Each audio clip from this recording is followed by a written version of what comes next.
Every fortune has a heartbeat, and every heartbeat stops. The man who built the empire will die. That is not a risk to be managed, that is the schedule. It was printed the day he was born. The vault he sealed will outlast his hands. The inheritance he wrote will find its heirs. And then, quietly, in the silence after the funeral, the real test begins. Because money that survives one death is called an estate. Lawyers handle estates. But money that survives every death, every heir, every war, every century, that is something else entirely. That is a machine. The old families do not speak of fortunes. Fortunes are weather. They come and they go. They speak of engines, systems built to compound in the dark long after every builder is gone. This is the fourth chamber of the Codex. This is the eternal engine. There is a proverb that exists in almost every language on earth. The Americans say, shirt sleeves to shirt sleeves in 3 generations. The Japanese say, rice paddies to rice paddies. The Scots, the father buys, the son builds, the grandson sells. Different tongues, different centuries, different continents. The same autopsy, written by people who never met. The numbers behind the proverb are colder still. Roughly 70% of wealthy families watch the fortune break apart by the second generation, 90% by the third. Read that number again, slowly. 9 out of 10 empires erased. Not by war, not by markets, not by governments or taxes or thieves in the night, but by the simple, patient passage of 60 years. The oldest pattern in the history of money is not the making of it, it is the unmaking. And it repeats, because almost no one studies it. Here is the paradox no founder wants to hear. The qualities that build a fortune are the very qualities that doom it. The founder centralizes. Every decision runs through one mind, one instinct, one pair of hands that trusts no other hands. He answers to no committee. He waits for no consensus. And it works brilliantly. Speed is his edge. Conviction is his moat. Right up until the moment those hands go still. Then the family discovers the truth they were never told. The empire was never a system. It was a person. The judgment lived in his head. The relationships lived in his name. The discipline lived in his habits, in the hours he kept, the questions he asked. None of it was written down because none of it needed to be while he was alive. People end, and everything stored inside a person ends with them. So the enduring families asked a colder question. Not, how much do I leave my children? That is the amateur's question. And the third chamber of this codex already answered it. The question they asked was this: how do I build a machine that no single death can stop? Think about what such a machine would require. Its own memory, so wisdom does not die with the wise. Its own rules, so discipline does not depend on the mood of whoever holds the pen. Its own immune system, so one reckless heir, one bad marriage, one catastrophic decade cannot infect the whole body. They stopped planning funerals and started engineering perpetuity. The shift sounds subtle. It is everything. The founder stops asking what he can leave behind and starts asking what can run without him. The fortune would no longer be something the family has. It would become something the family serves. And that inversion is where dynasties begin. Every engine that has survived the centuries is built from the same 3 components. First, a body that cannot die. Structures, legal vessels with no pulse, no deathbed, no probate court waiting at the end. Second, a mind that cannot forget. A written constitution, rules that carry the founder's judgment long after his voice is gone, so the machine thinks correctly even when its operators do not. And third, fuel that renews itself. blood, heirs, trained, tested, and bound to the machine before they are ever allowed to touch its controls. Steel first, then memory, then blood. Miss any one of the three, and the engine seizes within a generation, quietly at first, then all at once. Build all three, and something remarkable happens. The fortune stops being a story about a man. It becomes an institution. And institutions do not attend funerals. Begin with the body. You are mortal. The law, however, allows you to create things that are not. A trust does not age. A holding company does not sicken. A foundation has no deathbed, no estate, no probate, no grieving heirs arguing in a lawyer's office. The first move of every dynasty is always the same.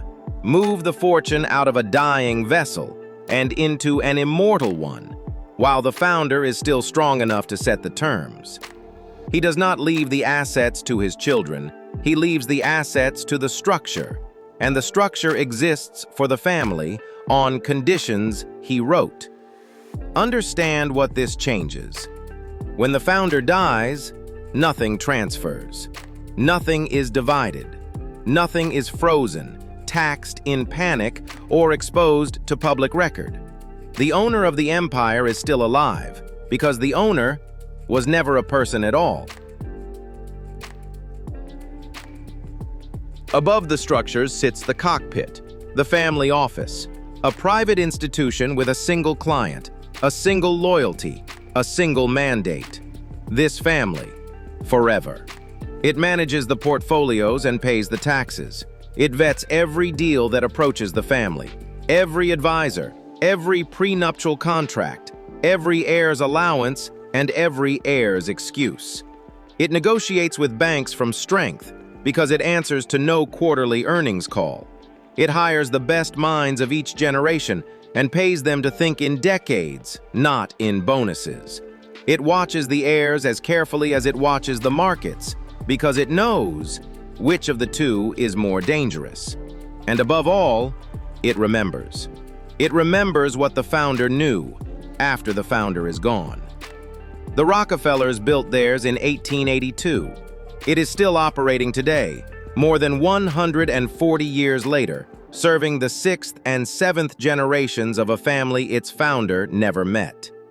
John D. Rockefeller, the richest man of his age, died in 1937.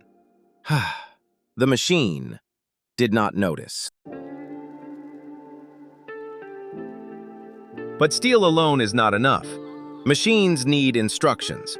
So the enduring families write the document most families never dare to write: a constitution. Who may sit on the board, and who may only observe? Who may touch principal, and who may only ever touch income? How a member enters the family business, and how one is removed, without destroying Christmas dinner for a generation. How a spouse is welcomed, and how a divorce is contained, its cost calculated years before the wedding. What the family votes on, and what is never put to a vote. Which causes may carry the name, and which headlines must never. Every clause is a scar, a lesson some other dynasty paid millions to learn, written down so this one pays nothing. It is not primarily a legal document. Most courts will never see it. Most lawyers never draft one. It is something older than law, a covenant. The founder's judgment, his hierarchy of what matters, written down while he still breathes, so that it can keep deciding, calmly, impartially, long after his voice is dust. And inside every constitution, one rule stands above all the others. The engine must never be eaten. Spend the fruit, never the tree. The oldest families live on a fraction of what the fortune produces each year, 2%, perhaps 3%, while the engine itself compounds beneath them, untouched, decade after decade, through booms they do not celebrate and crashes they do not fear. To the outside world they look almost modest. Old cars, old houses, old money silence. It is not humility, it is arithmetic. because they understand what the new money never learns in time. Principle is not wealth. Principle is the machine that manufactures wealth, and you do not sell the factory to buy the product. The moment an heir treats the tree as firewood, the countdown to shirt sleeves begins, and no structure on earth can stop it. Now, the hardest truth in the entire codex. The engine's weakest component has a pulse. You can perfect the structures, ratify the Constitution, staff the office with brilliant, discreet, loyal professionals. And a single entitled heir can still burn it all down from the inside, legally, smiling, one signature at a time. No auditor flags it. No court forbids it. The Constitution can slow him. The office can warn him. But if he was never built for the weight wins. The research on failed dynasties is almost embarrassing in its consistency. When the great fortunes were studied, generation after generation, the collapses were traced. Only a small fraction died from bad investments or bad advice. The overwhelming majority died from two causes: heirs who were never prepared, and trust that broke down inside the family itself. Not the market, the dinner table, which is why the great families reached a conclusion that sounds almost backwards. The first asset you must compound is not capital, it is the heir. They raise owners, not consumers. Listen carefully to the difference. It is decided in childhood, in a single sentence. The child of a spending family is told, "One day all of this will be yours." Possession, arrival, an ending. The child of a dynasty is told something colder and far more powerful. "One day, all of this will pass through you. You are not the destination of this fortune. You are one link in a chain that began before your grandfather and must not end at your signature. The fortune was here before you. The fortune must remain after you. Your task is not to enjoy it. Your task is to hand it forward, larger, quieter, intact. Stewardship. It is the entire difference between the heir who guards the engine and the heir who strips it for parts. One inherits a responsibility and grows into it. One learns the machine, the other only learns the password. The other inherits a lottery ticket. And lottery winners, we have the statistics. We know exactly how that story ends. And stewardship is trained, never assumed. In the old families, heirs work outside the empire first. Years in rooms where their surname buys nothing, where they are fired, passed over, and underestimated like everyone else. Only after they have been tested by strangers are they brought inside. Then the real education begins. They sit in the meetings, silent, for years. They study the family's failures more closely than its victories. And some families go further still. They operate an internal bank. Heirs do not receive capital, they apply for it. A business plan, terms, interest, accountability to the family council, exactly as a stranger would face. The money arrives the way money arrives for everyone else on earth, with conditions. Because the founders learned a brutal lesson from the dynasties that died. Unconditional money is the most expensive gift a family can ever give. There is one more force that kills engines, and it appears on no balance sheet. Division. Two brothers who stop speaking. A branch of the family that wants out at the worst possible moment, at the worst possible price. Litigation between cousins that devours in legal fees what no market crash ever touched, while lawyers on both sides are paid from the same inheritance they are dismantling. History's graveyard of dynasties is full of fortunes that survived world wars, hyperinflation, revolution, and did not survive a single family dinner.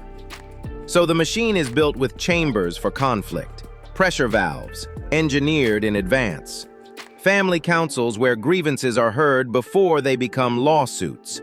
buyout clauses priced years ahead, so leaving is a transaction, not a war. Rules written when everyone was calm, to govern the day when no one is.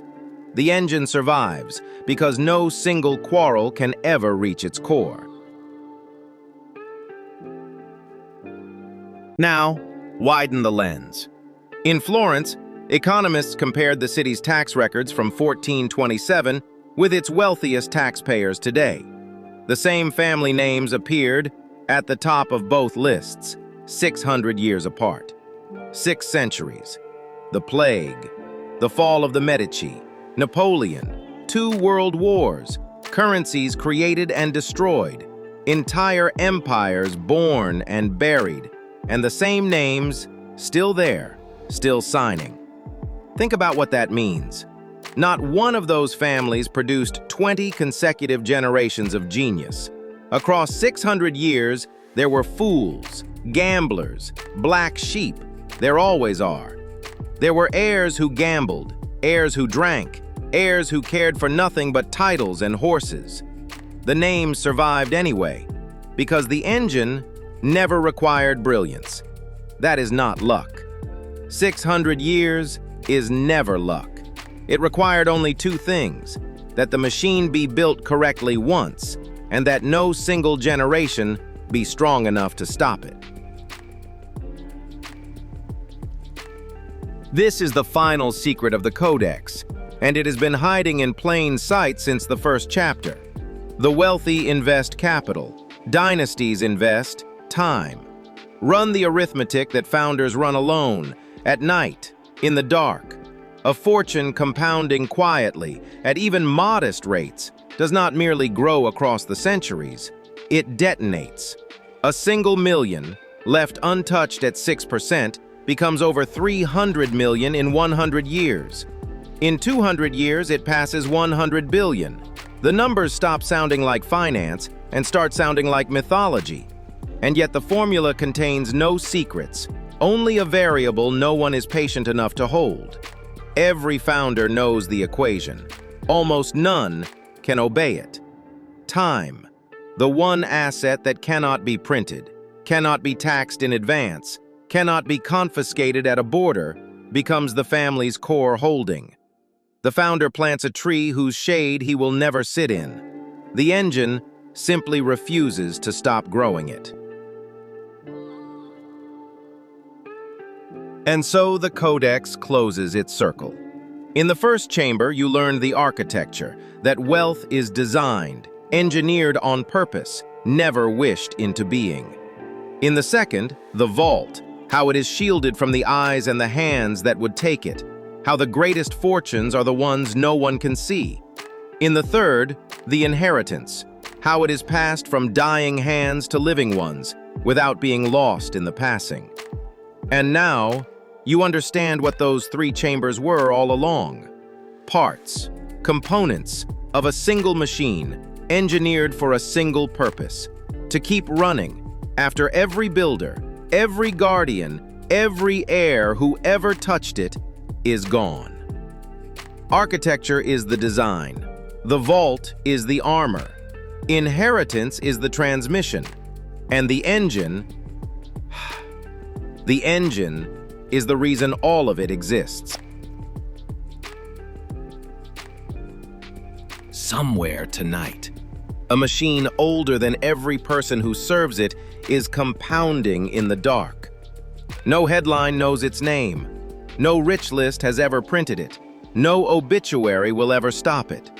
Its founder has been dust for 200 years, and his one decision, made in a quiet room, by candlelight, with a pen and a conviction, still executes. Quarter after quarter, century after century. Wars could not stop it. Taxes could not find it. Heirs could not spend it faster than it grew. His children's children's children live inside its shade, most of them never once asking who planted it or what it cost him to wait. He did not leave them money. Money is spent. He did not leave them property. Property is sold. He did not even leave them a name. Names are forgotten. He left them an engine And engines do not grieve. Engines do not celebrate. Engines run. The Codex will continue.